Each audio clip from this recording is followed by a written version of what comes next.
Welcome to Pax Britannica.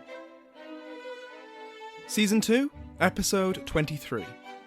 Nolumus leges Angliae Mutari.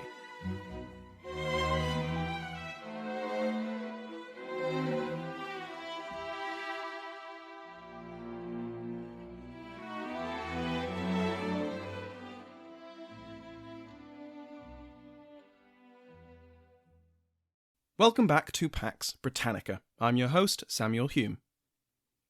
Last time, we saw how the political tension between Charles I and his critics in the English Parliament escalated to the point that both began considering extreme measures. In Parliament, the Puritan junto intended to impeach Henrietta Maria, Charles's wife and queen, due to her supposedly being part of the popish conspiracy and for giving Charles evil Catholic advice.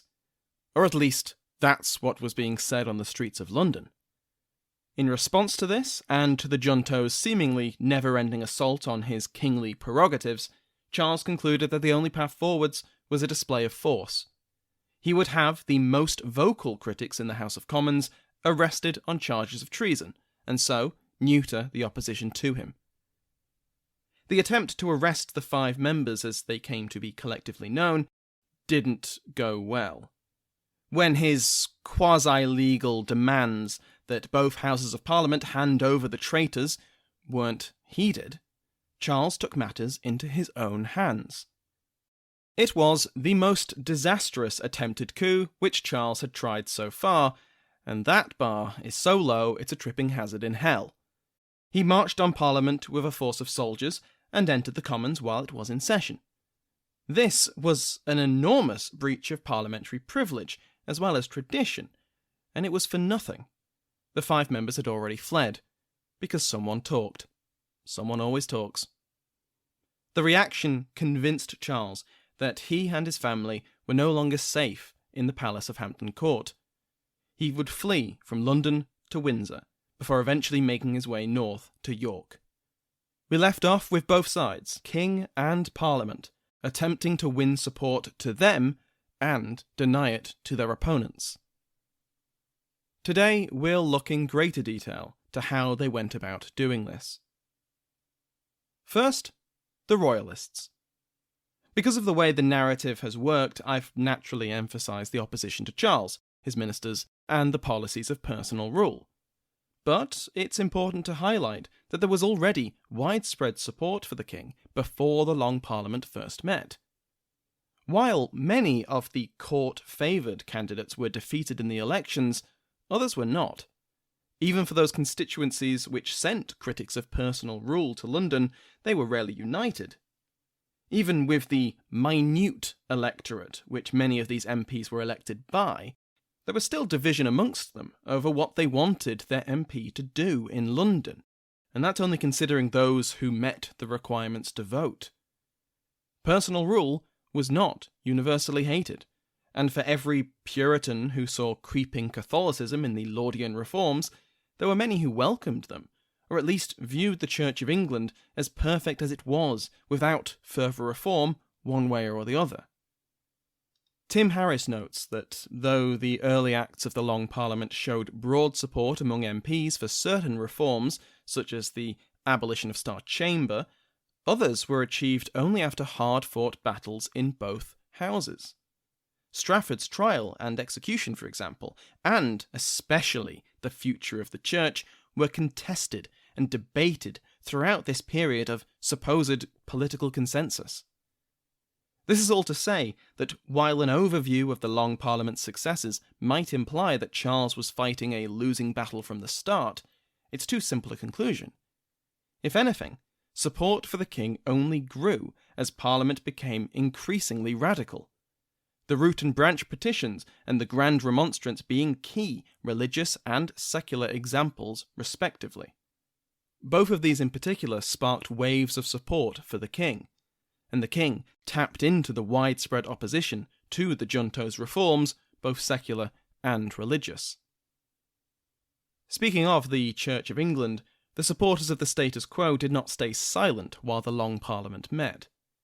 Even before the Root and Branch Petitions, the famous campaigns for wide-ranging reform of the Church of England, came defences of that church. And from January 1641 and into the summer, prompted by Charles's speech in January 1641, where he declared his support for the bishops and his opposition to Puritanism, came 6 petitions in alliance with the king's position.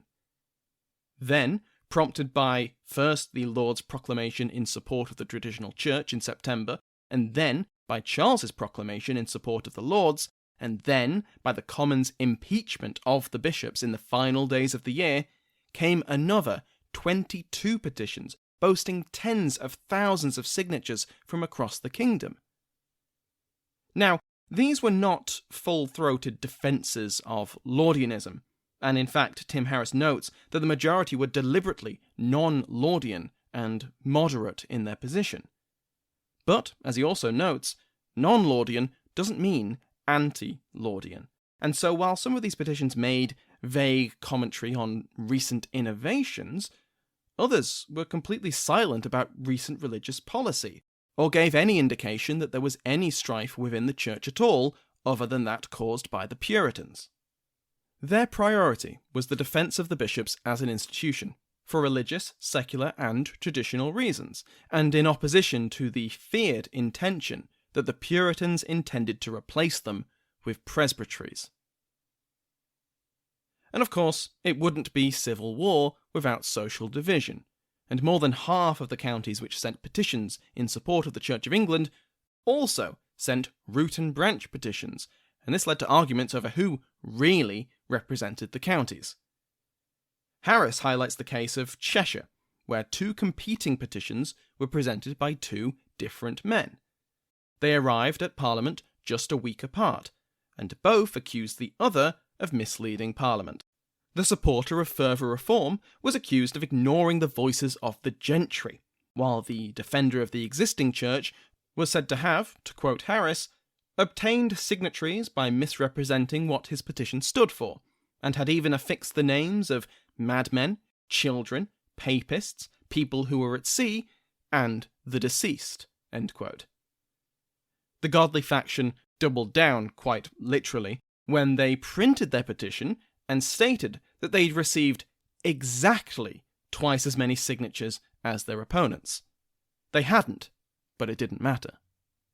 It's certainly true that petitioners on both sides of the issue engaged in unsavoury methods to gain signatures, and so we can't take these documents as straightforward measurements of public opinion. But we can't dismiss them entirely, since they have to have enough popular support in the first place. They couldn't lie to every signatory or invent supporters out of nothing. There are cases where petitioners on one side or the other, after discovering they were firmly in the minority of their community, just gave up, and the petitions were never sent. While the looming war remained cold, the print war only escalated, building on the explosion of publications over the last few years. For as many junto-supportive pamphlets which came off of parliamentary prints, there were those condemning the radicalism of the Puritan faction. In contrast to parliamentarian tracts, which were often printed on the command of Parliament, in the opinion of Harris, there doesn't seem to have been a huge amount of top-down instruction from either the king or court. It seems, says Harris, that these authors were mostly working on their own initiative. Royal proclamations and Charles's allies in the Lords gave them an idea of which direction they should work in, but they wrote and published themselves without much oversight from authorities, and mostly at their own expense. But these anti-Puritan authors had a long heritage to draw from. We've heard before how Puritans in the reign of James VI and I were denigrated as seditionists and, most offensively to the godly, equivalent to papists. These arguments were levelled against them under Elizabeth, and in more recent times had been used in the propaganda war with the Covenanters. So there were plenty of examples, both generations old and from recent years, that these authors could draw from. Now, though, in this supercharged atmosphere, where many of Charles's subjects saw popish plots everywhere, royalist propagandists could use this argument to great effect, courtesy of the fervour which the Irish rebellion had sparked, and the junto had whipped up. Without needing to downplay the danger of popery, Royalist writers and speakers could attribute the same danger to Puritans. Of course, Catholics and Puritans despised each other, but as the canon of Chester Cathedral pointed out while preaching to his congregation, quote, Herod and Pilate were utter enemies, yet agreed in the crucifying of Christ. End quote. Both the Puritans and the Catholics wanted to bring down the established order, or so the Royalists said. Significantly, and possibly due to the relative independence of pro-Royalist authors, many pamphleteers declared that they were in fact defending Parliament from its enemies. The current church, after all, had been established through the alliance between godly monarchs and their parliaments, Edward VI and Elizabeth respectively, and this organisation included and was administered by the bishops. By what right did a small faction within the Commons and their lordly allies demand to change it? Many drew a distinction between the reforms already implemented by the Long Parliament, removing many of the Laudian innovations of personal rule, and the proposals now being pushed through by the junto. After all, this makes sense. Many of those who will fight for the king in the coming wars had supported those reforms, and had disagreed with their more radical colleagues. Parliament was not the problem, they said, and was instead the solution to the crisis, but only in balance with the other pillars of English government, the king, the bishops, together with the Lords and Commons of Parliament. Other defences of Parliament condemned the violent crowds of Londoners who had infringed on the rights of their fellow Englishmen by preventing the free assembly of their representatives. After all, why should an unruly London crowd deny the people of Cornwall or Yorkshire or any other county of England the right to have their views heard in Parliament? There was a distinctly hierarchical or classist flavour to these particular complaints, especially when combined with grievances against the House of Commons. This was a deeply hierarchical society, after all, where the great chain of being was to be followed, and those who had ideas above their station were condemned. Sir Thomas Aston complained that, quote, plebeians assume to give judgment, the Parliament must execute, the nobility and gentry suffer by it, end quote. This was not the way things were done. He also linked the junto's rhetoric to other political crises which had threatened the status quo, not least the Peasants' Revolt of 1381. So far, one of the glaring absences in this burgeoning royalist ideology was the figure at the centre of it all, the king himself. Charles may have been late to the publication game, only publishing a few items before December 1641, but once he began to take propaganda seriously, he hit the ground running. He published 2 responses to the Grand Remonstrance, which, if you recall, had been published without his approval. Charles recognised that he had to meet his enemies in the arena of public opinion, and so he did. Both his formal response to the Remonstrance, which had been presented to Parliament, and a declaration authored by Edward Hyde were published, and they took 2 very different approaches. The formal response was conciliatory, with the king accepting that even such fundamental questions as the role of bishops in government he would leave up to Parliament. Church reforms to remove illegal innovations would be supported, and Charles promised not to protect any minister from the law if there was enough evidence for wrongdoing. But the formal response also made clear that some things were off limits. The Church of England was, at its heart, the best and purest church in Christendom, and he would protect it from both popery and Puritans.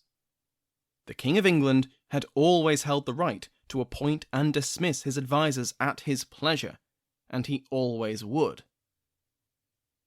The second publication was directed at the public. This was a wholehearted defence of the king that lay out his case, He had accepted Parliament's judgment on a range of issues, and now all of their legitimate grievances had been dealt with. Ship money had been abolished, as had the courts of Star Chamber and High Commission. The Triennial Act secured regular parliaments, and the impeachment of the champions of personal rule had gone ahead, and they were either dead, imprisoned, or in exile. These were all legitimate concerns, and they had been duly dealt with. What Parliament wanted now was nothing less than the reduction of the monarchy to a mere figurehead.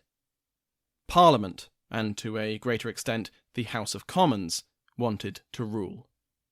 These were just the opening salvos in Charles's print war, and it only intensified after his flight from London and his move to York.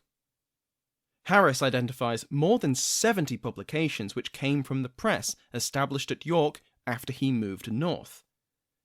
Most of these were not his handiwork. Men like Edward Hyde, John Culpeper, and Viscount Falkland took on the bulk of the writing. These three men in particular had once been found on the opposition benches of the Commons, supporting the downfall of the Earl of Strafford, among other policies. Now, though, they were part of Charles's inner circle of advisers.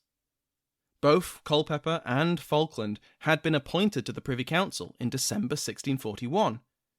Culpeper had been made Chancellor of the Exchequer, and Falkland was now Secretary of State. These were important positions. Hyde had joined the king at York in May, and would in time join the Privy Council too. With these three particular authors and others, the York print began a rebranding of their king. To quote Harris again, they sought to sell Charles as a constitutional monarch, willing to redress the grievances of his subjects through Parliament and committed to the rule of law, but who was determined to uphold the true Protestant religion and the traditional constitution in both church and state. End quote. Once Parliament passed the Militia Ordinance, which we discussed last week, it was Hyde who authored Charles's condemnation, which insisted that no subject could be forced to follow a law which had not received his consent. Perhaps the greatest single change for Charles's prospects came in May, after the king summoned a large number of peers to attend him at York.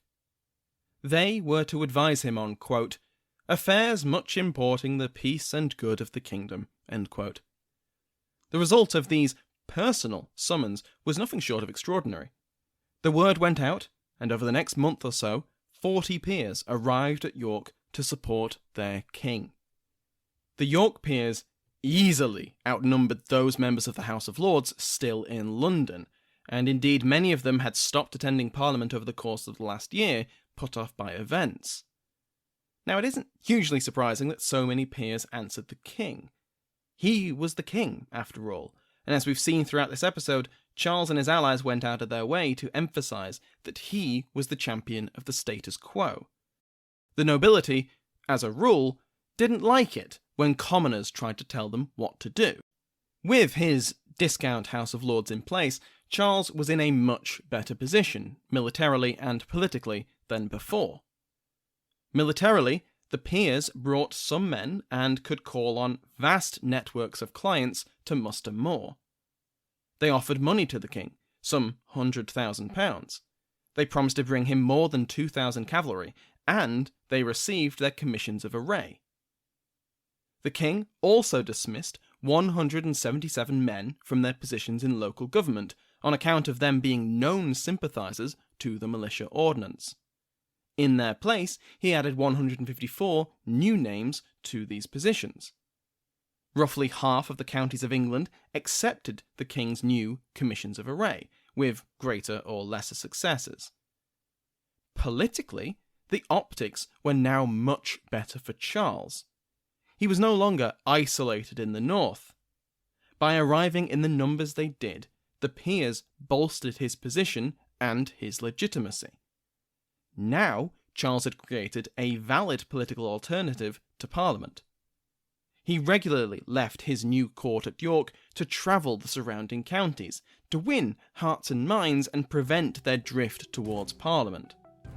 When he visited Lincoln, he was met by cheering crowds, and local notables promised upwards of 400 cavalry to help secure the county from parliamentary forces emerging from nearby Hull. This was despite the county having already accepted the militia ordinance the previous month. For many English subjects, at this point, it was possible to hold loyalty to both king and parliament. This wouldn't last forever, and counties across England would become increasingly divided as it became harder to remain loyal to both.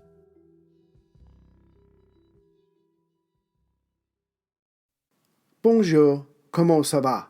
Happy New Year, everyone. Yes, it's that time of the year when people make resolutions. They want to read more, exercise more, or learn a new language. Clearly, I've chosen the latter. And I have Babble, the language learning app that sold more than 10 million subscriptions, to help me. So it's French for me in 2022, but like all of you, my schedule is already full. No problem. Babble is fun, engaging, and its bite-sized language lessons, about 15 minutes, are for real-world use. In other words, it's doable and practical. My two favorite things. And you know that you're getting the best with Babble, as it was created by over 100 language experts with proven effectiveness, and its speech recognition technology will help improve your pronunciation and accent. And there are 14 languages to choose from. As I am a child at heart, I like Babble's podcasts, games, stories, and videos, not to mention the live classes. But best of all, to put you at ease, there is a 20-day money-back guarantee. All reward, no risk. Start your new language learning journey today with Babble. Right now, when you purchase a 3-month Babble subscription, you'll get an additional 3 months for free. That's 6 months for the price of 3. Just go to Babble.com and use promo code RecordedHistory. That's BABBEL.com, code RecordedHistory. Babble language for life. While Charles and his allies were attempting to gather support and position the king as the champion of order versus chaos, his parliamentary opponents were not sitting idle. They were trying to project an image of themselves as the defenders of English liberty against the tyrannical tendencies of the king and his advisers. Supporters of Parliament increasingly sought to define the difference between the king, in the person of Charles Stuart, and the king as the sovereign of all England. By resisting Charles Stuart's illegal acts, they were in fact defending the authority of the sovereign.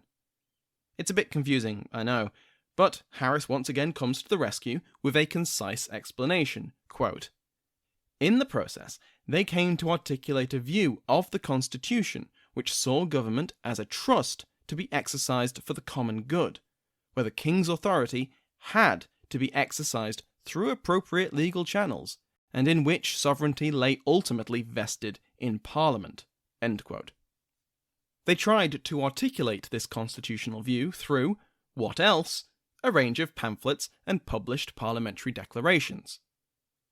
After Charles's attempt to enter Hull, and his subsequent denial by Hotham, afterwards he made hay over this seditious behaviour. Parliament, in response, published a Declaration of the Lords and Commons on the 25th of May.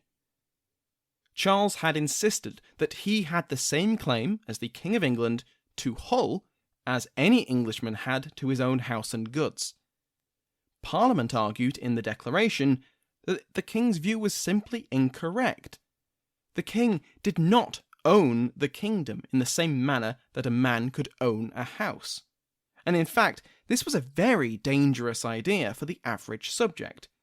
Instead, the king was entrusted with the kingdom for the greater good of that kingdom, and it should be managed through cooperation with a parliament which had, after all, been appointed by his subjects. In the case of Hotham's refusal, he had been acting under the command of both houses of parliament, and they wielded the king's authority on his behalf. That the king himself had arrived and countermanded that order didn't matter. His verbal commands had no, quote, validity, end quote, against the order of Parliament. After Charles demanded his subjects not follow the militia ordinance, Parliament issued another declaration, which insisted that because of, quote, this time of extreme and imminent danger, end quote, the courts, ministers, and institutions of royal government must do their duty, regardless of the king's position.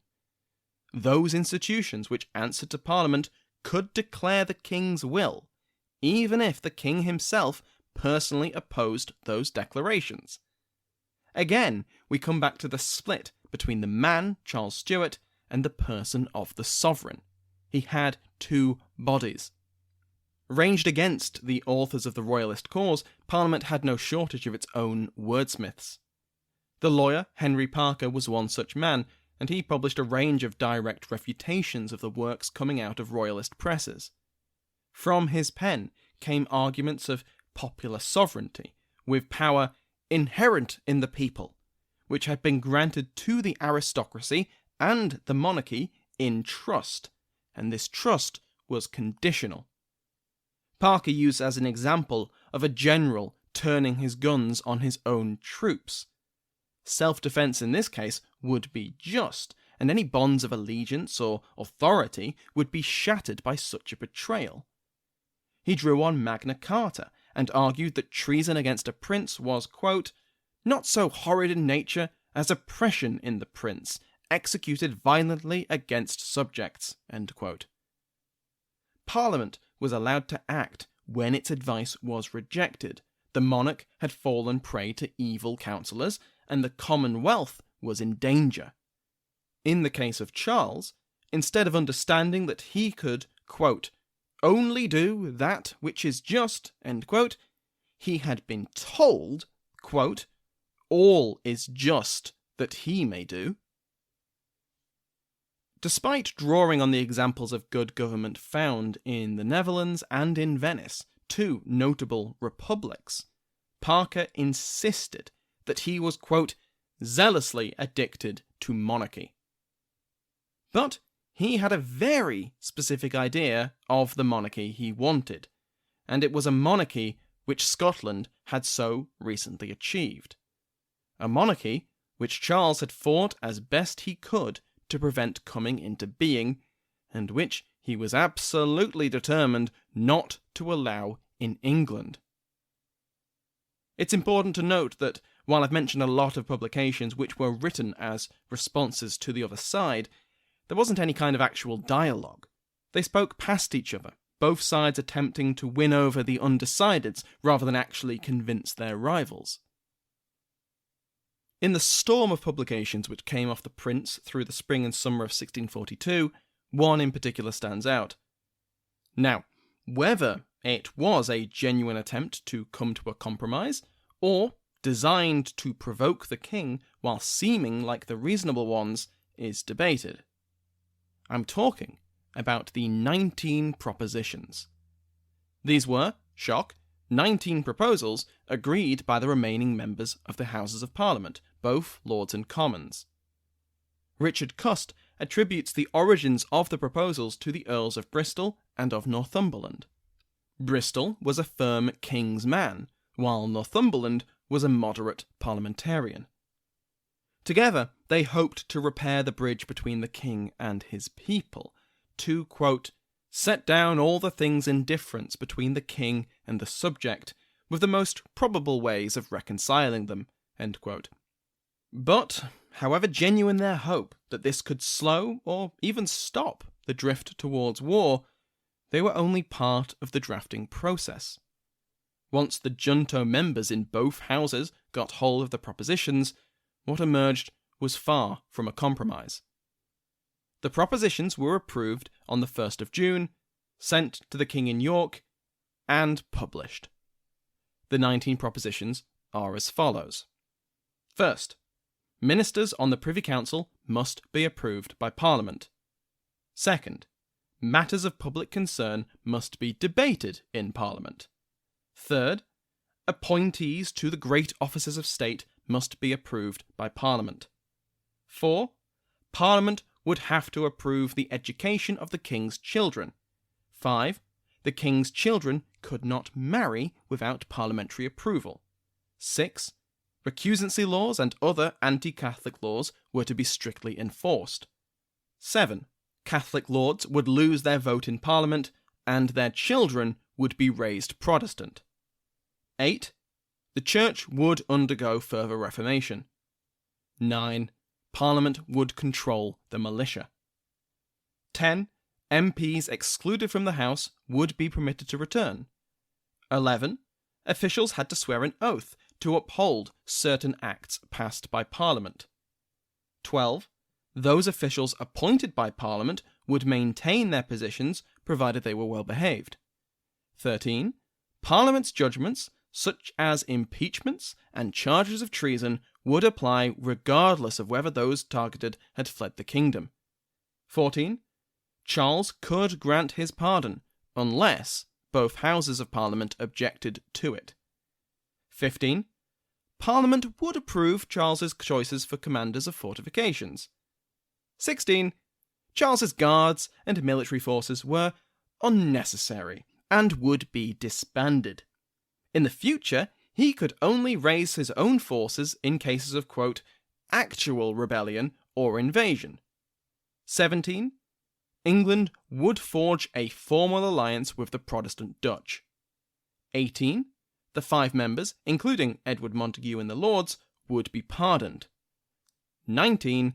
Any new peers added to the House of Lords must be approved by both houses. So those are the 19 propositions. There are a few fig leaves in there, such as Parliament agreeing to approve garrison commanders appointed by the King. But the overall effect of the 19 propositions was to essentially demand that the King surrender on all the issues which led to the current crisis. Now, this could be seen as a negotiating tactic, and there were those among the drafters of the propositions who saw them as merely a means to begin negotiation. Start strong, and be willing to discard many or most of them as a sign of compromise and goodwill. However, others among the drafters saw many of these as unconditional, particularly the parliamentary veto over ministers and control over the militias. The King did not see this as the start of negotiation. He saw it as a demand for his surrender. His answer to the 19 propositions, drafted by Culpeper and Falkland and approved by Charles, was published on the 18th of June. It is, in the view of Harris, the classic statement of constitutional royalism. The junto were Cabalists, leading the rest of Parliament astray, and had tried to turn Charles's subjects against him. The King made it clear he did not blame the entire Parliament. These Cabalists wanted to, quote, remove a troublesome rub in their way, the law, end quote. To this end, they presumed that he had an obligation to approve whatever laws they proposed. They had begun to entirely circumvent the established order. They were legislating without the consent of the King, or even the entirety of the Houses of Parliament. The answer presented the English monarchy as a system of 3 estates, perfectly balanced as all things should be. It would be insulting and tyrannical to demand that the 3rd estate, the Commons, had no say in government, and to bow to the wishes of the other 2 estates without any debate or consideration. The same was true of the propositions, which would essentially exclude the 1st estate, the King. There were, quote, 3 kinds of government among men: absolute monarchy, aristocracy, and democracy, end quote. The wisdom of Englishmen centuries past had created, quote, a mixture of these, as to give to this kingdom the conveniences of all 3, without the inconveniences of any one, end quote. Despite their claims to the contrary, the junto wanted to turn him into a mere Duke of Venice, and transform England into a republic in all but name.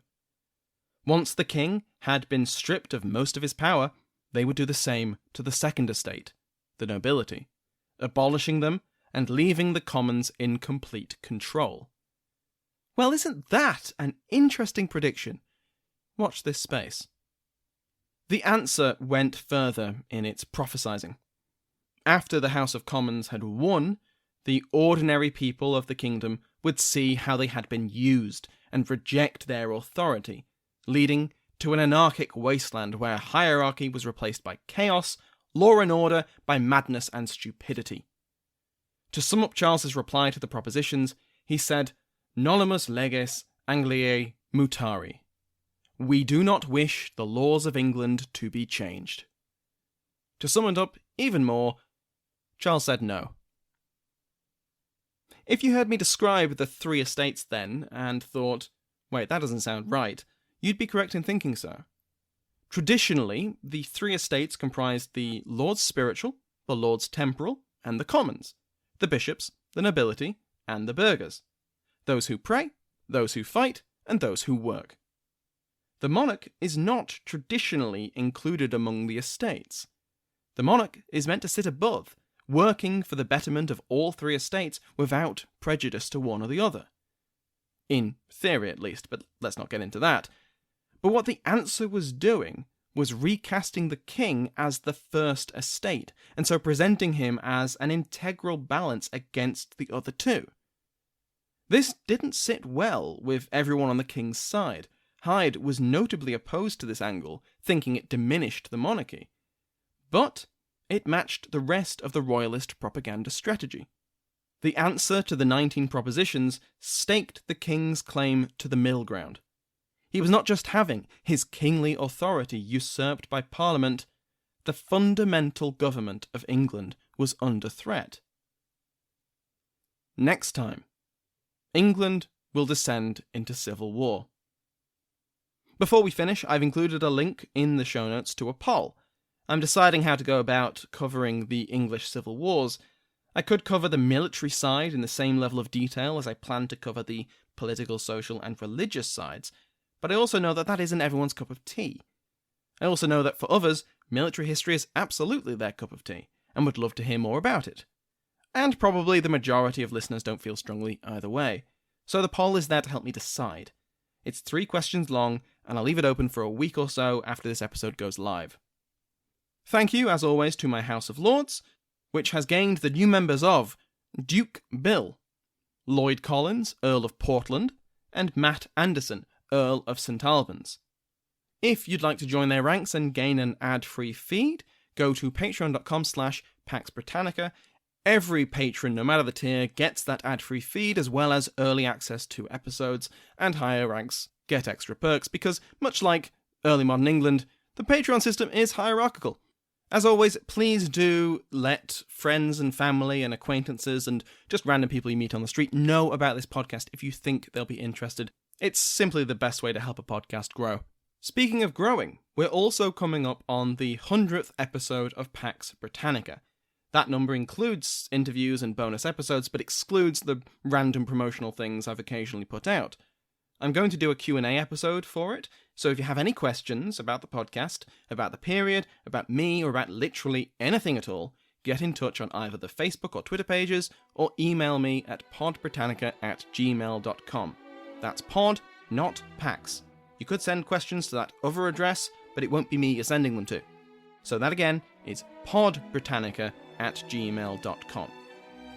Thanks once again to my entire House of Lords, to Sounds Like an Earful for providing the interval music used in today's episode, and as always, to you for listening.